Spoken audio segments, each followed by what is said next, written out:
And we wanted to start off tonight's webinar with a brief review of some of the key actions that have happened recently. So one of the key actions that the project team and the commission has taken in recent months has been looking at the project funding outlook.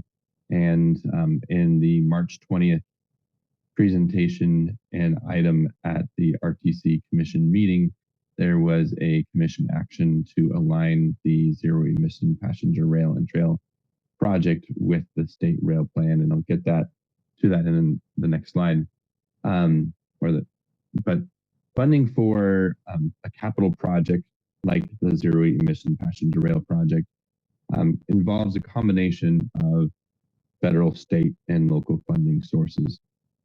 And generally, a project like this, almost to a T, will require multiple funding sources to be able to complete the environmental analysis, preliminary engineering, right-of-way, final engineering and construction, as well as fund the operations and maintenance of the project once complete. And the project funding outlook has changed considerably at the state and federal levels since the project commenced in 2022. The two key things that have changed since then are the implementation of the Federal Infrastructure and Investment Jobs Act, or the IIJA, as well as the adoption of the California State Rail Plan in January 2025.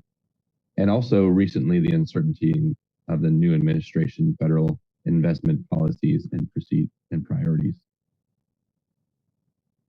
Next slide.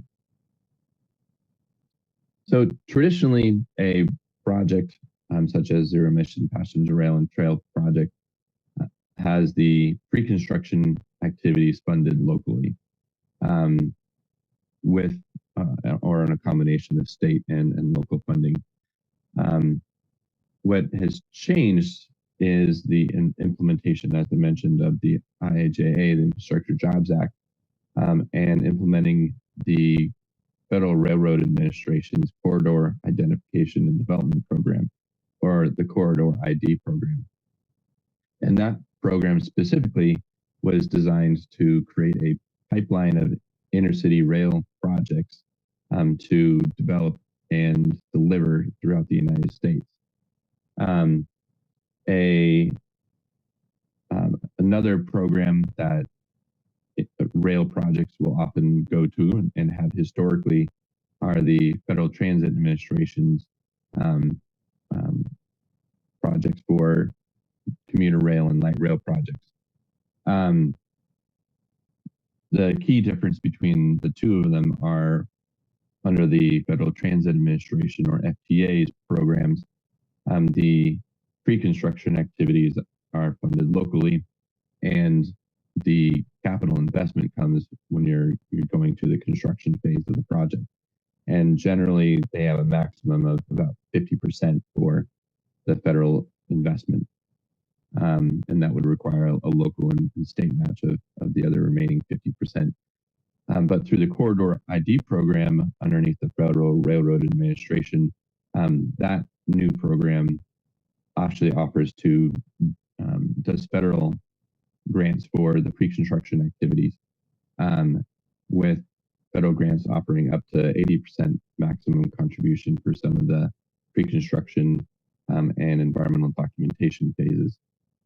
So on March 20th, the RTC Commission took the action to align the passenger rail service plan on the Santa Cruz Branch rail line with the state rail plan in order to maximize funding eligibility and technical support through the state and federal programs.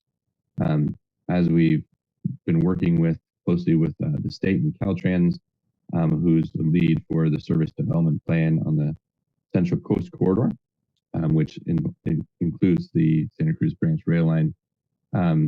We've learned that the state is also implementing and prioritizing projects that leverage those those federal dollars, particularly through the Corridor ID program. that is a summary of the funding outlook for the project and recent actions by the Commission. And we'll move to the next slide.